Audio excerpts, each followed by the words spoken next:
Welcome everyone to my presentation of changing theories throughout history for MPA 510.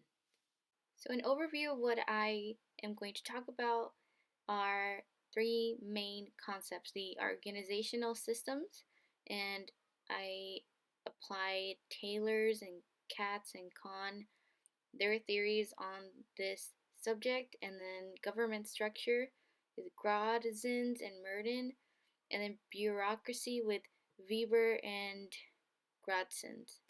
For organizational systems, I applied Taylor's scientific management and Katz and Kahn's open system.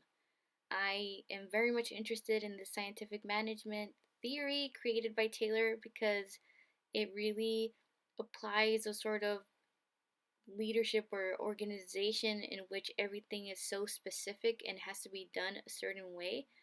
And in Katz and Kahn's open system, it's different. They kind of stray away from that concept that there's only one way to do it or one right way, but they have a other system as well. It's not the scientific management. They have the open system in which there's an input and output, and there's a middle system as well.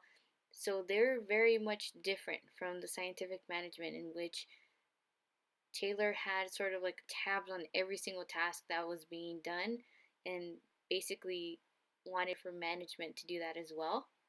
And for government structure, I added Grodzin's The American System and Merton's bureaucratic structure. Because Grodzin's American System, he talks about how simplified and how it should be simplified, how the government should be easy to understand for citizens. And Merton talks about the bureaucratic structure being different, being too complicated, being overcrowded. So they're kind of similar in that way. And then for bureaucracy, I focused on Weber's bureaucracy and Grodzin's chaos theory. So bureaucracy by Max Weber. In his theory, he really emphasizes the type of bureaucracy that exists in the American government.